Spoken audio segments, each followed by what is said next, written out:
Until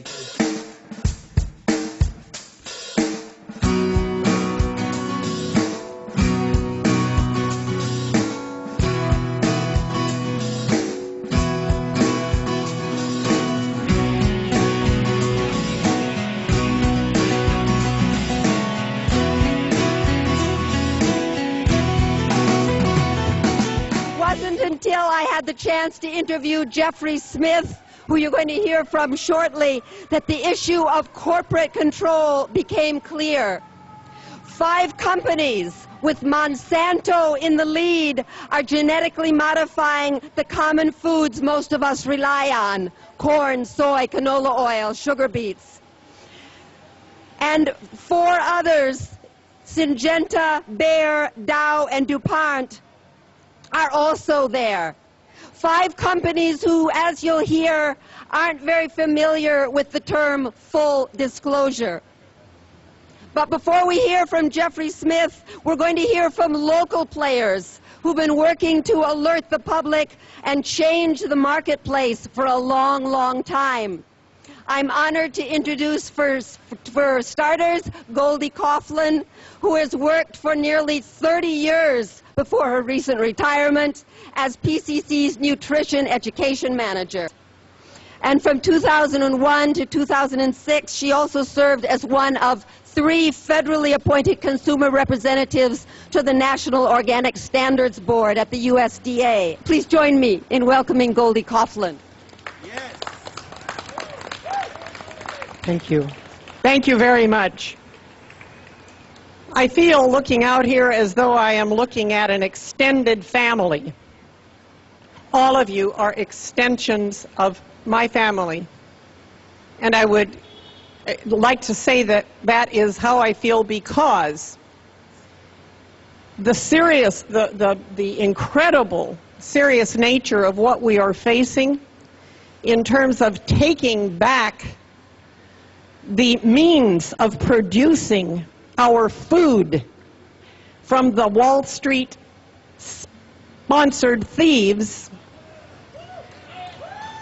is nothing less than literally fighting against complete annihilation of humanity if it continues as it shows or has been the intention of Monsanto and others.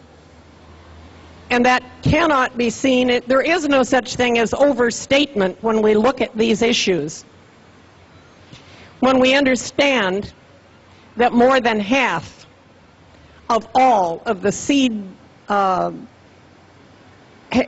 are literally in the hands of these thieves. But we also have good news today. We're going to give you a little bit of bad news, yes, but there's plenty of good news too. The good news is, just as with all the rest of our 99%ers issues, we're not going to take it anymore. We are not going to take it anymore. Say it with me. You're not going to take GMOs anymore. No more. Some people would say that getting upset about GMOs at a time when the economy is in such a mess, as with so many other issues, is something that must be looked upon as lesser. Do you think it is lesser? No. Because what is most vital is food. Good, nutritious food for your kids, for your elders, for yourself, for your own life, and for the life of others. To me, this is the most important issue that I have dealt with, and the most exciting ones. Okay? We will persevere, but it will take hard work. It will take educating yourselves. Dr. Berenson, Les Berenson, is a medical doctor. He is our exceptional co-chair of the efforts of GMO Free Seattle, soon to be fully manifest as GMO Free Washington. Les Berenson is board certified in internal medicine, 25-year career focusing on prevention and wellness medicine. If you knew your child and your children were being poisoned, would you do something to prevent that? Would you sprinkle rat poisoning on your children's food? GMO Free Seattle is a group that's dedicated to spreading the education about GMO foods. And our goal is to basically to expand our volunteer base and grow more into a movement. Today we're actually changing our name from GMO Free Seattle to GMO Free Washington. How many people here would like to see more GMO-free restaurants where you could safely go to eat? How many people would like to have more natural food stores labeling their products being genetically modified so we have choices when we go into these stores? How many people would like to be able to go to healthcare workers such as myself and be able to have them more knowledgeable? This is what GMO Free Washington's going to do. We're going to be working with restaurants. We're going to be working with healthcare workers. We're going to be working with farmers and ranchers, and we have a wonderful one here today to share some information. And finally, I'd like to thank our sponsors, Health Force Nutritionals, our stage sponsor, and United Natural Foods, UNFI. Marlene's Natural Store in Delhi, the Central Co-op, Puget Consumer Co-op and Natural Food Store, Whole Foods Market, Freggies, and then we had some people from out of town, the Olympia Food Co-op in Olympia, Skagit Valley Co-op from Mount Vernon, and the Community Co-op in Bellingham, Theo Chocolate, the Pike Brewery, the Pink Door, Organic Valley, Traditional Medicinals, Earth Balance, Dr. Broner's Magic, Turtle Island Foods, and Mary's Crackers. We've had a lot of wonderful support, the three events that we put together, and we hope that you all can help and join us as well. Oh, lies is really what we are exposing here. The lies of the companies that control the food you eat, the food that all of us eat. Jeffrey Smith has been a leading consumer advocate promoting non-GMO choices for many, many years. Two of his most popular books include Seeds of Deception, exposing industry and government lies about the safety of the genetically engineered foods you eat, and Genetic Roulette, the documented health risks of genetically engineered food. I think I'm just going to cut to the chase here and introduce Mr. Smith. We welcome the occupiers of Seattle. We welcome the occupiers around the country. And we are kicking out the occupiers of our food. In 1999, Monsanto's consultant, Arthur Anderson, they were Enron's consultant, admitted how they had worked with Monsanto. And they asked the Monsanto executives, describe your ideal future in 15 to 20 years. And the executives described a world in which 100% of all commercial seeds were genetically engineered and patented. They were planning to replace nature. And Arthur Anderson Consulting worked backwards from that goal to create the strategy and tactics to achieve it. And key among their tools was their control over this government. And they are occupying our food. If you think that an unregulated money supply is dangerous, you should think how much more dangerous an unregulated food supply is, an unregulated agriculture. Consider this. They are releasing genes into the gene pool that self-propagate. And this pollution of the gene pool, we have no technology to clean up today. The genes already released can outlast the effects of global warming and nuclear waste. And who is it affecting now? It's affecting everyone who eats and all living organisms. There has never been a technology deployed with this level of exposure, with this level of danger, and with this level of arrogance. These people are trying to replace nature. Fortunately, consumers are at the top of the food chain. The public is at the top of the food chain. When people of Europe in 1999 realized that there were health dangers in the foods that were about to be released. They got very upset, and the food companies listened, and in April of 1999, a tipping point was achieved.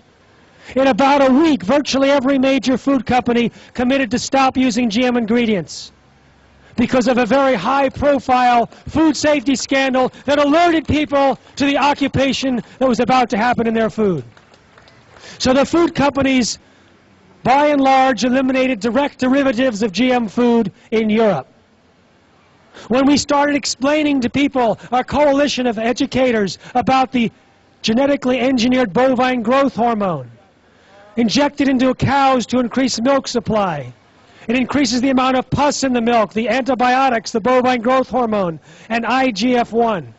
IGF-1 is so dangerous, someone who used to work for Monsanto, a scientist, told me when his colleagues discovered how much IGF-1 was in the milk from cows treated with bovine growth hormone, these 3 scientists working for Monsanto refused to drink milk thereafter unless it was organic. One bought his own cow because they were unwilling to eat the food injected with Monsanto's own hormone. When Obama entered the White House, they instructed their kitchen only organic food.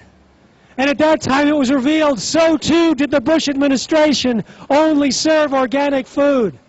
They are unwilling to eat the genetically engineered food that most of us suffer from every day. In fact, consider Obama. Obama actually is worse on GMOs than the Bush administration. You know who he put as the food safety czar? Michael Taylor. Michael Taylor was Monsanto's former attorney. Then in 1991, he became the person in charge of policy at the FDA when the GMO policy was created. The policy says, we don't know any difference of GMOs, therefore no safety testing is necessary, no labeling is necessary. Monsanto, who brought us PCBs, Agent Orange, and DDT, can tell us if their GMOs are safe. In fact, they don't even have to tell us. They can put it on the market without even telling the FDA.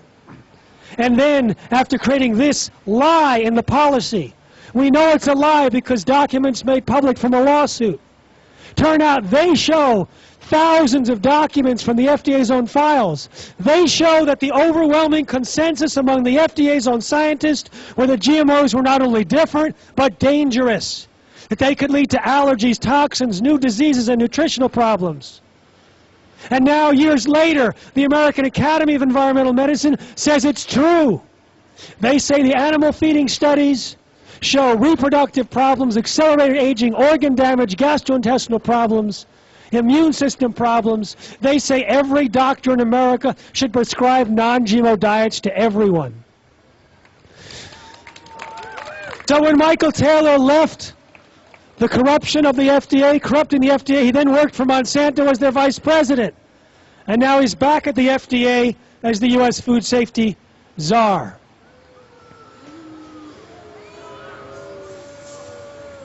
So let me give you a 1-minute summary of some of the things that the peer-reviewed published studies or industry studies have found about GMOs. Immune system problems.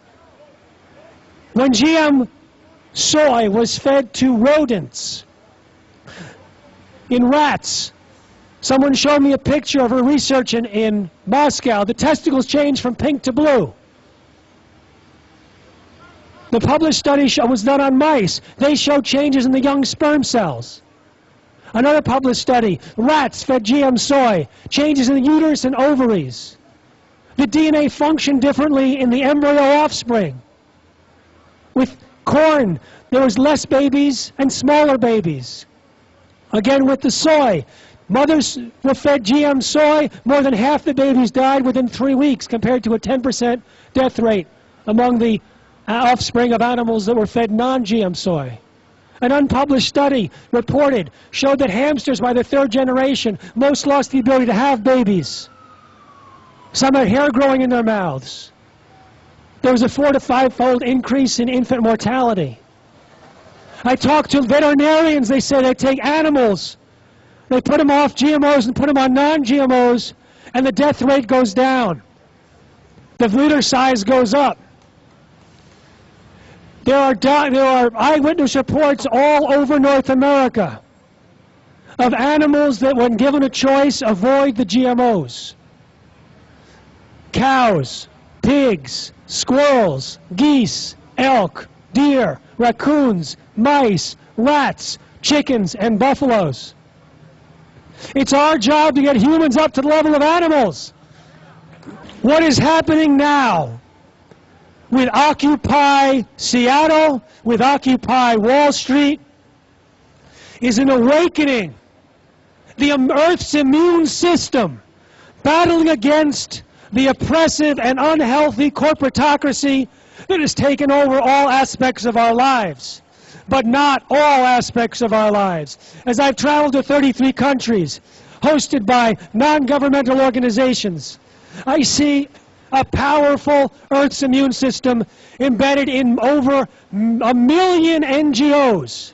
We have two worlds superimposed on each other: the corporatocracy that's driven by profit, and those of us that are demanding truth, demanding health, demanding freedom, demanding the Earth back.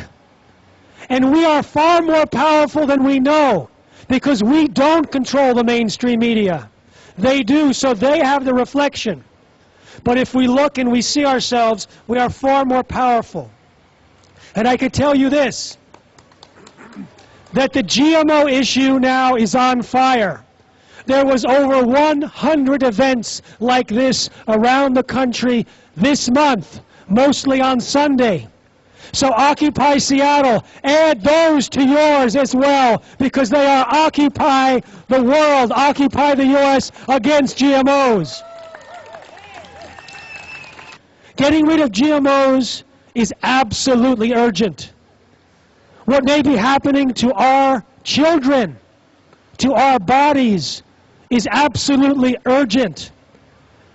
When you think of a triage in an emergency room, you've got to stop the bleeding patient. The Occupy program is brilliant, and it was looking for systemic change, but in the meantime, we have a bleeding patient. We're feeding infant formula from genetically modified soy and corn to 4 million babies. We're seeing unbelievable rise in children's disease in the United States that many think are related to GMOs. And they're not looking to see. But we don't have to wait. So here's a few shortcuts. One, a tipping point. We saw it in Europe. We saw it against bovine growth hormone in the United States. And we are starting to see it against GMOs. The third fastest growing label claim in America on products sold in grocery stores is non-GMO. This is very good news. It shows that consumers are at the top of the food chain on this issue as well. If they see a drop in market share of even a small amount, there's no consumer benefits to GMOs.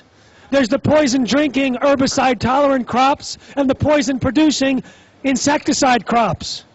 No one's clamoring for their daily dose of GMOs. So if they lose the market share, even 1 point, and they can say, it's because of the GMO issue. They've already removed GMOs from their European brands.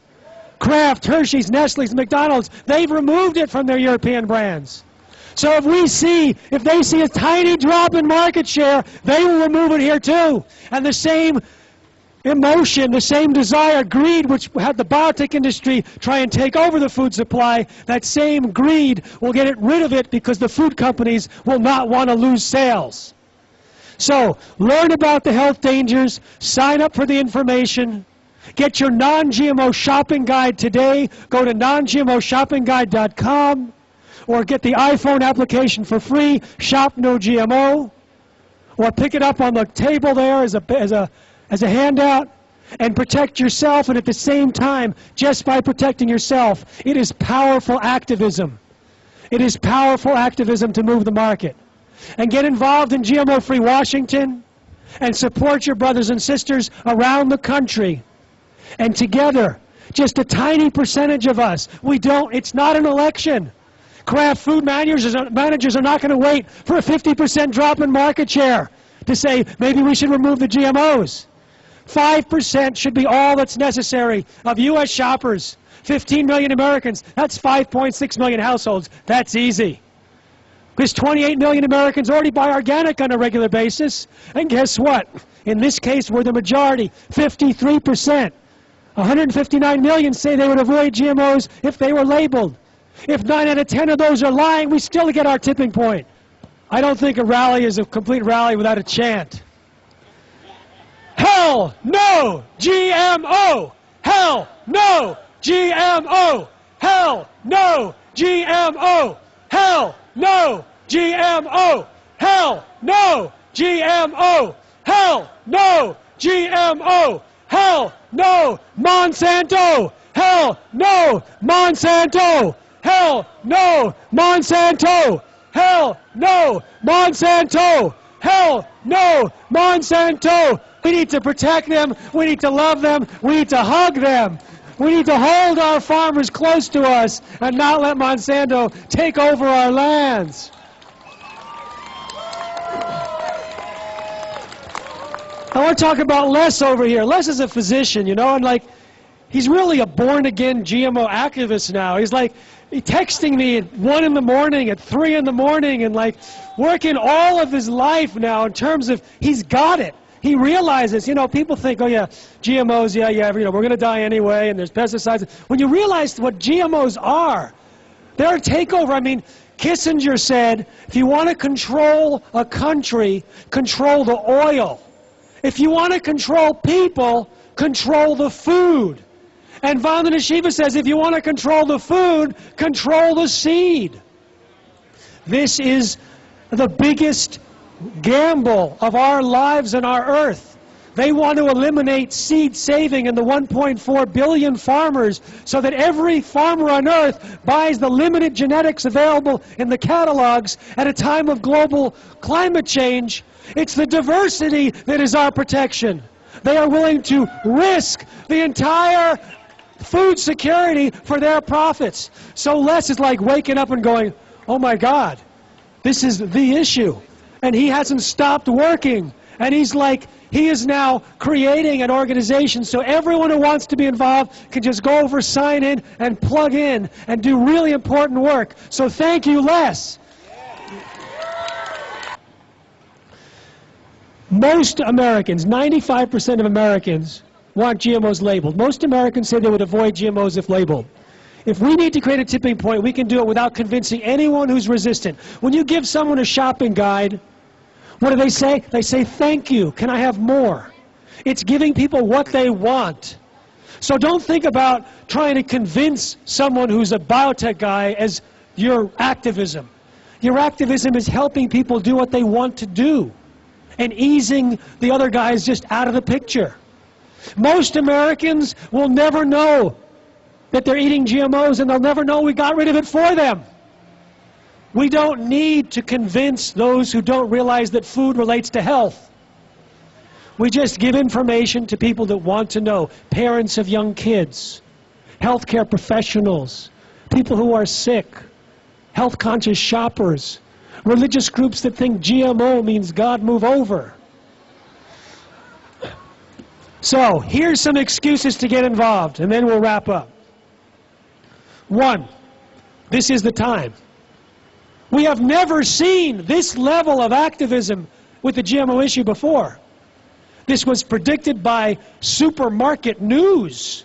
They saw the trends. It's being now shown by the Nielsen survey, which shows the fast, rapid adoption of GM-free labels.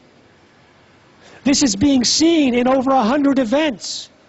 Because this is news now, every action you take is multiplied. It's multiplied with leverage. Because now people are waking up. It's in the air. 10 years ago, you talk about GMOs. 10 minutes later, you got through to them. Now they're saying, oh yeah, I got 10 things in my email box. What is that about? Oh yeah, okay, what can I do? That's what's happening now. Another excuse. Imagine being woken up in the middle of the night by your great-great-great-grandchild saying, what did you do when you found out that they were taking over the food supply with GMOs? So your excuse can be the future generations.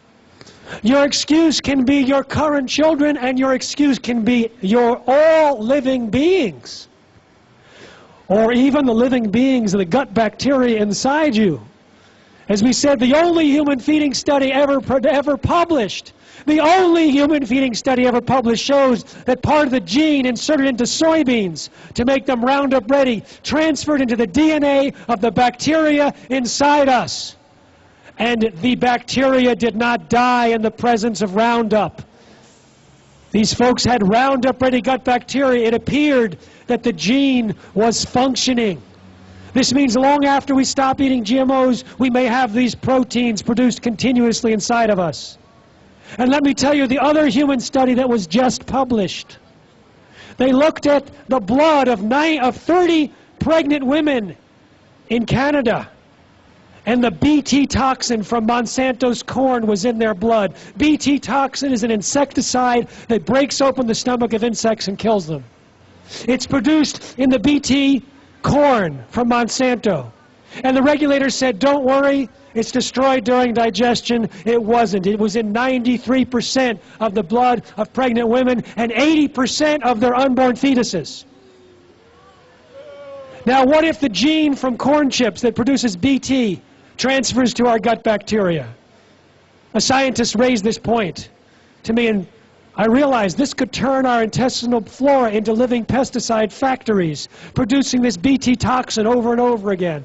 Maybe that's why it's in 93% of the pregnant women. We're already colonized in our gut bacteria. I gave a talk last week in Mill Valley, California, and 2 doctors were there saying they're seeing permeable guts in the babies, in the young kids. They're seeing all these problems that may be related to Bt in particular, or GMOs in general.